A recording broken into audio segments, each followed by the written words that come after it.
Good evening, everybody. Big Michael D. sitting behind the mic again, of course, with my sidekick, Ron. What would be a show without Ron? Well, I'll tell you this. Tonight's topic would be management. Where would we be without them? In good places or bad? So, Ron, kick it off, bud. What do you think about managements? Well, I've been under good and bad. So, we can discuss tonight some of the managers without saying their names and some of the worst ones without mentioning their names or the companies. How about that? That sounds great to me. What would be one of your experiences? Well, I had a boss. I won't say what kind of business it was or anything like that, but he ran a department very well. He was very diplomatic. He was fair with everybody. And then it came that he was going to retire because of his health. And he picked somebody in the company that was a real jerk, who wanted to get rid of everybody in the department that was older than him and just hire people that were younger than him so he could steer them around. And that was just about the whole department. I was older than him, and so were the other ones in the department. It was so bad that he caused one girl that was pregnant to miscarry. And she got out of the department right away and went into another department with the company. Got away from him. Unfortunately, I had to work under him for about 2 or 3 years. And it was murder. I finally took severance pay and got out of there and changed my whole life, but I think it changed it for the better, actually. I don't know that I want to go into that one too much, but I have other stories too. How about you? You have any, well, I told you the good and the bad. A good manager to a bad manager. Oh, by the way, one time he told me we're sitting after the yearly insult. You know, there's a yearly evaluation. Yes, so I know. He gives me a lousy evaluation like he did everybody else. That he was trying to get rid of. Mm-hmm. And then he told me, you better find another job. He says, because you're middle-aged. Here I was in my early 40s, and this guy's in his early 30s. He's a fat slob, and he just, like, I tell you, he looked 10 years older than me, and he was 10 years younger than me. You know? Yeah. And he's talking this way to me, calling me middle-aged. And it just made me think.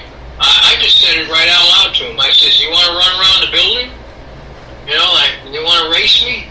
You know, you think I'm middle-aged and I've had it, you know, and I better get another job before I get too old?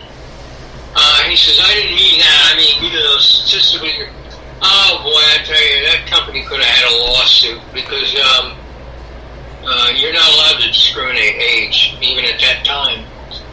So, anyway, I couldn't stand it anymore. I had to just, I had to hang it up, take the severance pay and go. I couldn't take that guy anymore. Are you sorry you made that move?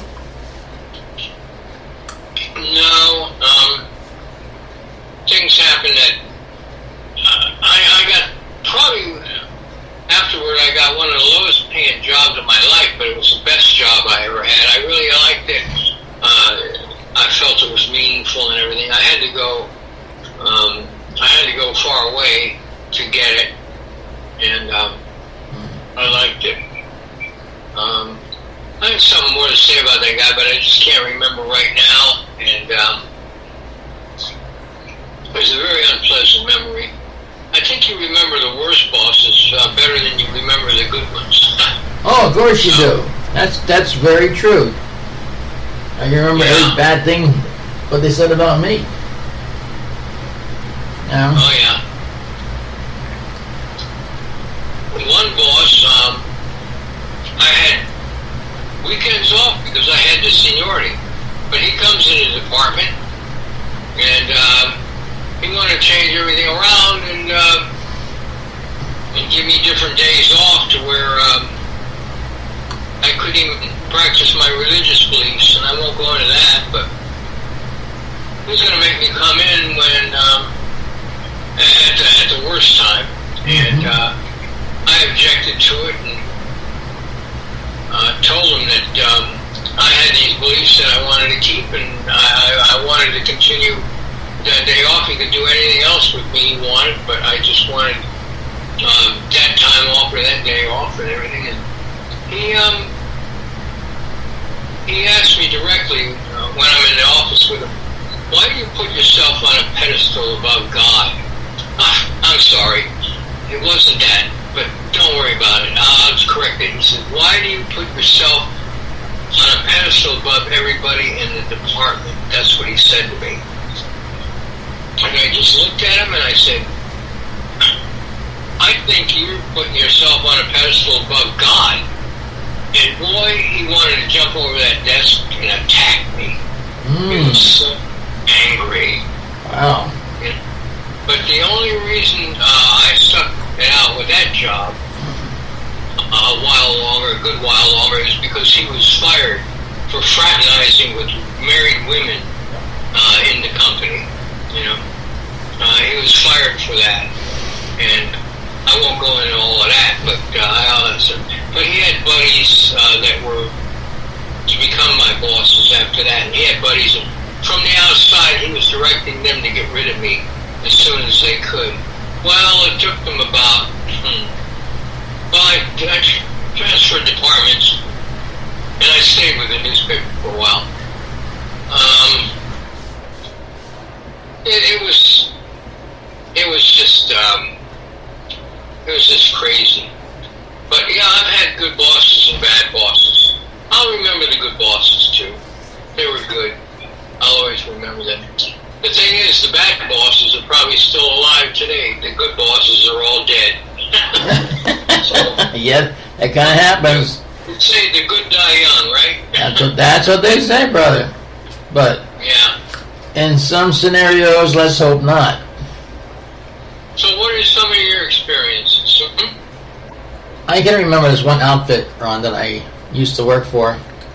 I went in and I applied for a job. They saw my history. They said, great, hire this guy. So they did. So then, about 6 months into it, after I made lieutenant and everything, they said, you gotta get rid of him. He's a liability. But I was their best worker. But I had a certain condition. And it goes to show you how the upper bosses will try and screw the little guys over. Condition or not. Okay? No boss should treat any employee, no matter who they are, okay, like someone who's beneath them or thinking outside the box of what they're gonna do or what they could do. To solve the problem, I even offered the big boss, the owner that is, a chance to solve the problem. I actually got told where to go, so hey, it's okay. You know, those are one of my lousy jobs I had, gotta tell you. I didn't like it, but I had a family to support, so you know how that goes, you know. Then I had the second job I went to. I stayed with him for 9 years. Okay? And he treated me like a human being. Actually like one of his family, more or less. And I will say, I was the best boss I ever did work for.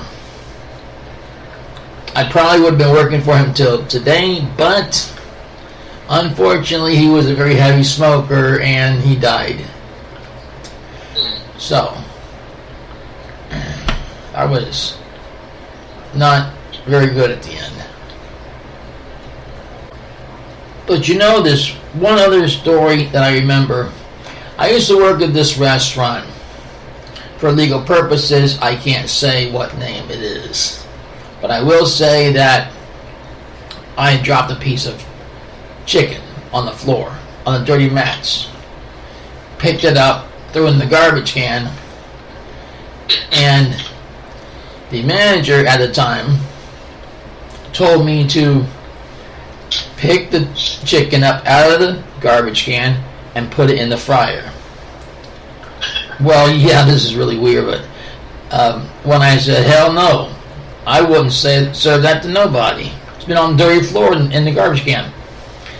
Well, the manager gave me an ultimatum, which was put that in the fryer or you're fired. I said, then fire me.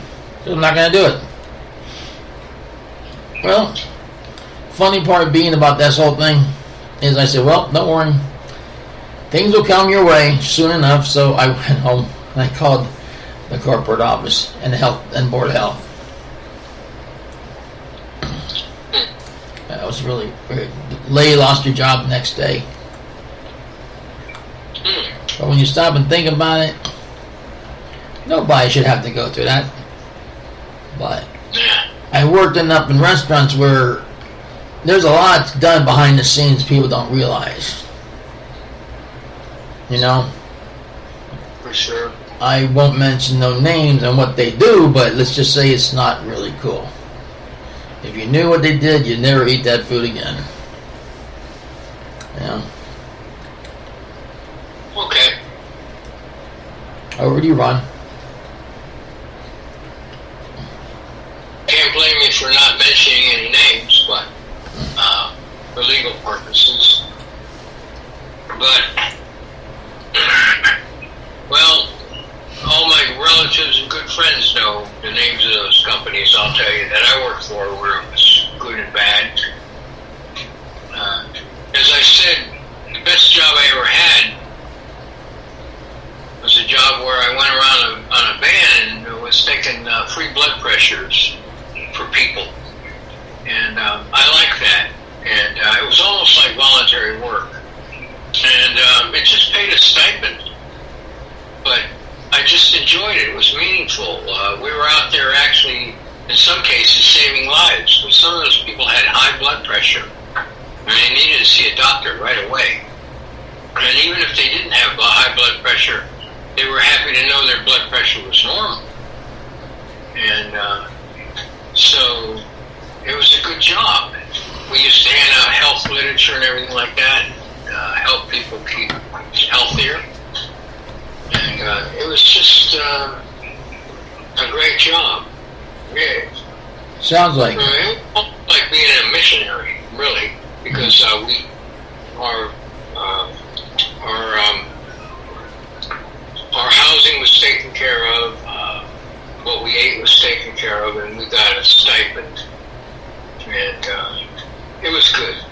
And people that managed it all were great to us. We all had, we were in on the decisions and everything like that. That's an important thing in management, to let your employees be in on the decision making. You have any remarks on that, Mike?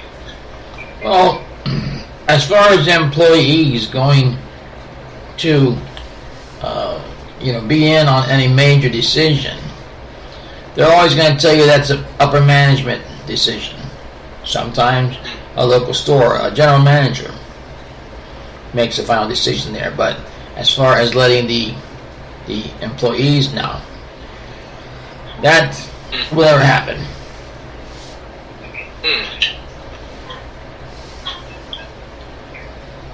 Very good. I thought so. Well, that about wraps this portion of tonight's up. So, right now, we're going to slide on into the NFL. And let's see what we can do here. First of all, I'd like to say the Pittsburgh Steelers are doing a wonderful job of being undefeated 10-0. And who knows, the Miami Dolphins record that might be in jeopardy. So far it's been... But yet, I have a question for you.